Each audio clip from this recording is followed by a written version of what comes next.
Olá pessoal, tudo bem? Voltando então com as nossas aulas sobre eletrodinâmica, gravando então agora a aula número 9.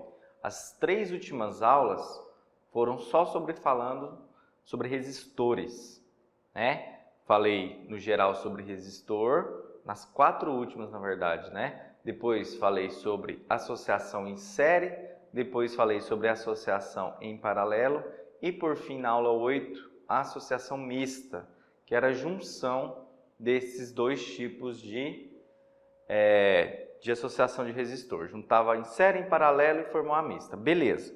Agora a gente vai falar sobre os geradores, mais especificamente sobre os geradores elétricos. Falei com vocês na eletrodinâmica que tem uma corrente passando pelo circuito, tem uma corrente passando pelo resistor, beleza. Mas o que faz ter esse movimento de elétrons, né? Eu disse para vocês que corrente elétrica é o quê? Movimento de elétrons, né? Elétrons saindo de um lugar e indo para o outro. O que provoca isso? Como que isso acontece? Se eu liguei um interruptor de uma lâmpada, por que a lâmpada vai acender? Por que passou energia ali para a lâmpada? O que está fornecendo essa energia? Mesmo acontece com o farol de um carro, de uma moto. Liguei lá o farol, por que a lâmpada acendeu? Por que meu celular funciona, o visor dele está ligado? Tudo isso, né? O que acontece? O que está fornecendo ali energia para aquele sistema? Para que a gente entenda isso, é indispensável a gente entender o gerador elétrico. O que é um gerador? O que ele faz? Gerador elétrico.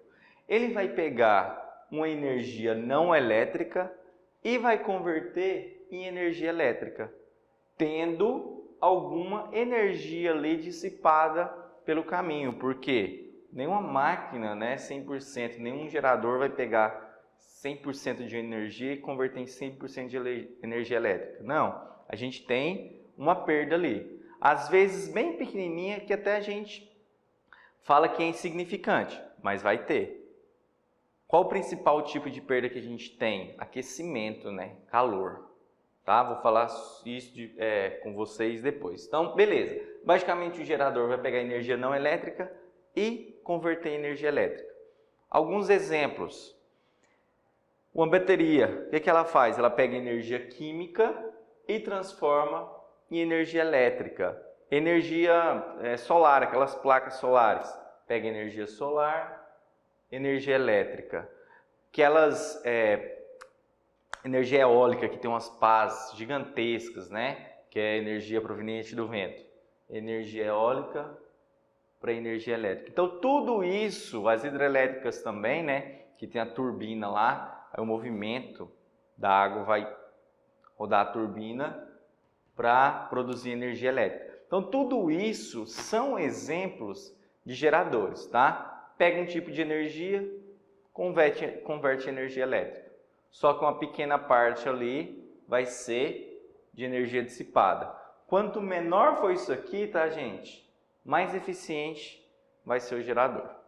Beleza? Vocês podem perceber que o celular de vocês, por exemplo, quando vocês estão mexendo, assistindo vídeo no YouTube, algum joguinho assim, quanto mais vocês estão precisando ali, mais vai estar convertendo energia química da bateria em energia elétrica.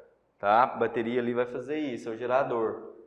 E quando você esquenta, você percebe ela esquentando, a bateria do seu celular esquentando, é porque está sendo essa energia dissipada, tá? Em forma de calor. Beleza? Então vamos lá.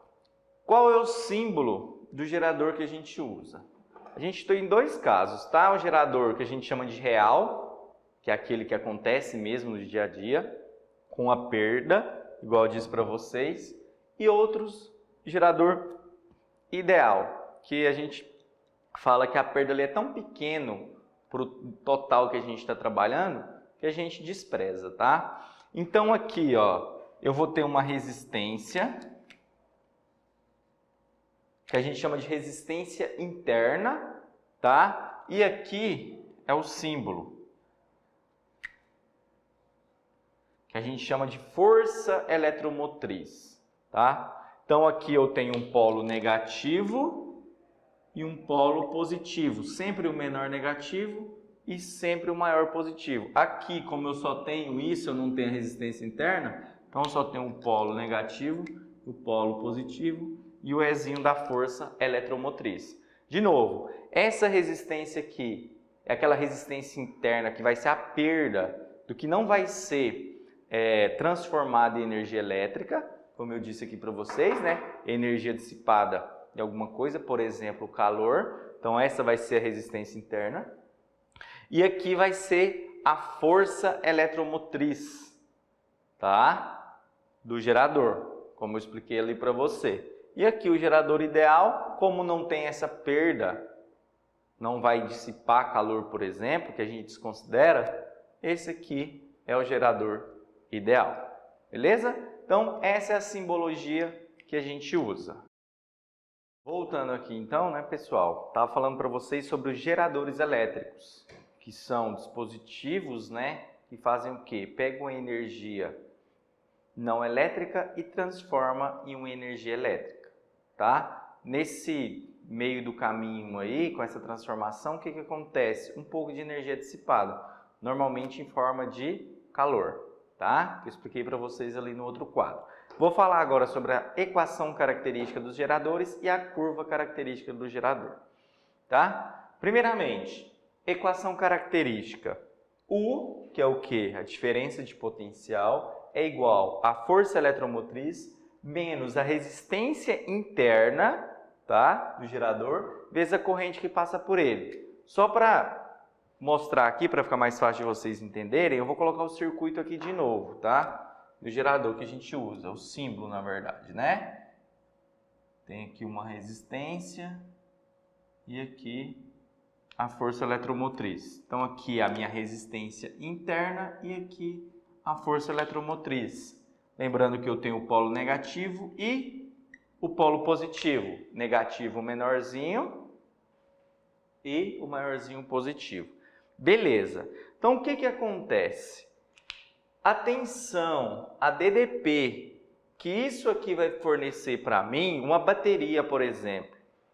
Imagina a bateria do celular. A DDP que ela vai fornecer para o celular, tá? A diferença de potencial, a tensão que ela vai fornecer ali para o celular vai ser igual à força eletromotriz total menos a resistência interna, que é aquela parte que eu falei para vocês que vai ser dissipada, beleza? Então isso aqui, ou isso aqui, é, vamos dizer assim, toda a energia, tá, que o gerador está produzindo, tá? Então eu tenho uma energia ali total, mas eu sei que não toda a energia que eu tenho ali no meu gerador ela vai ser disponibilizada. Não, por quê? Porque eu tenho perdas. E como que eu tiro essa diferença? Dessa resistência interna aqui. Mas é mesmo um resistor ali? Não, gente. Se você abrir uma bateria ali, por exemplo, não vai ter um resistor, não.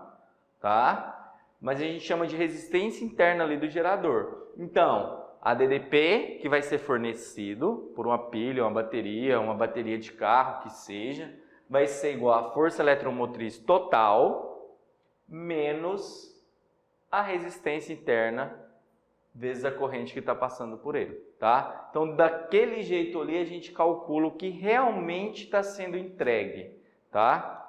Por exemplo, uma bateria de carro. Vamos colocar assim, uma bateria de carro de 12 volts, né? Então, tenho aqui uma bateriazinha de carro, tá? Tem um polo positivo e um polo negativo. E tem 12 volts. A força eletromotriz, quando a bateria não está sendo usada, se eu pegar um voltímetro, por exemplo, que é o aparelho que a gente usa para calcular a voltagem aqui, e colocar no polo negativo e no polo positivo, ele vai mostrar ali para a gente 12 volts, que é a força eletromotriz. Aí eu pego essa bateria e coloco no carro. Aí vai ligar lá farol, a luz de ré, luz traseira, o rádio, o ar-condicionado, seja. Enfim, vários vários dispositivos ali que vão ser ligados no carro. Quando eu liguei, gente, vai ter uma resistência interna ali agora, que vai ser essa diferença aqui. Então agora a bateria não vai estar mais disponibilizando esses 12 volts. Beleza? Por quê? Porque eu tenho uma resistência interna, os equipamentos vão esquentar, seja lá o que for, vai ter uma perda de energia, tá? E a gente faz o cálculo desse jeito aqui. Beleza? E a curva característica do gerador? A curva a gente faz tensão, U, por corrente, I. Vamos relembrar aqui, né? Vou escrever a equação para vocês. U é igual a força eletromotriz menos resistência vezes corrente. Essa equação, gente, é a equação de primeiro grau. Eu já falei dela para vocês nas aulas anteriores, eu até fiz uma revisão. Que cara que ela tem, gente? Equação de primeiro grau. Y é igual a AX mais B. Onde eu tenho um coeficiente linear, que é o B, onde que é o ponto que toca o eixo Y, e tem o A, que é o meu coeficiente angular. Se eu pegar essa equação aqui e escrever nela desse jeito aqui, como que ela ficaria? Ó, U, que seria o meu Y, né, de forma geral, igual. Isso aqui seria isso aqui, menos R vezes I, negativo, né, porque aqui está negativo, mais força eletromotriz. Então, essa minha curva característica aí é uma equação de primeiro grau. O que a gente pode observar? Tá vendo aqui o sinal negativo? Esse sinal negativo aqui do meu coeficiente, que é o R, que é o valor da minha resistência, faz com que a curva seja decrescente. Então, ela vai ser assim, beleza? Ela vai cair. Outro detalhe, olha aqui o termo que está sozinho, coeficiente linear, a minha força eletromotriz. Então, é o ponto onde toca o eixo Y, beleza? Então, quando o termo que está sozinho, é o termo que toca aqui o eixo Y, beleza? Outro detalhe muito interessante. Quando eu tenho uma corrente de curto-circuito, que a gente chama, tá? É quando a minha tensão vale zero. É quando a corrente ela está na máxima. Quando eu tenho corrente máxima, a minha tensão, a minha DDP, ela é zero. Se eu colocar zero, então, aqui na minha DDP, ó, zero é igual a menos R vezes I mais força eletromotriz. Vou passar a força eletromotriz para cá, vem negativo, né? Posso tirar os dois negativos. Vou passar o R dividindo agora. Então, isso aqui, gente, é a minha corrente de curto-circuito. É a minha corrente máxima quando a tensão, a DDP, vale zero. Eu posso calcular como sendo a força eletromotriz dividido pelo valor da resistência, tá? É exatamente nesse ponto, onde a corrente vai ser máxima e minha tensão vai ser mínima.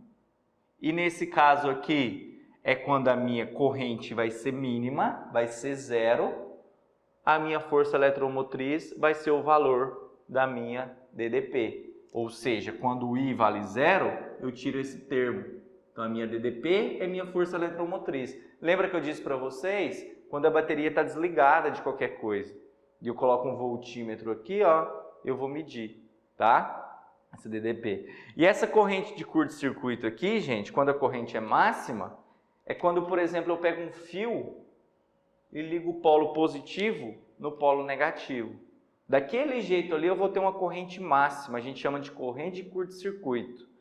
Não recomendo vocês fazerem isso, mas tem até, coloca no YouTube lá, vídeo, na internet mesmo. Quando você pega uma bateria de carro, por exemplo, de 12 volts e coloca um fio ligando o polo positivo e negativo, vocês vão ver que solta até faísca, até barulho faz. Por quê? Porque vai estar dando a corrente máxima ali, beleza? Então é chamado de corrente de curto-circuito. Quando isso acontece, a DDP, a diferença de potencial vai ser zero e a corrente vai ser máxima. Então, sobre geradores era isso. Então, até a próxima aula.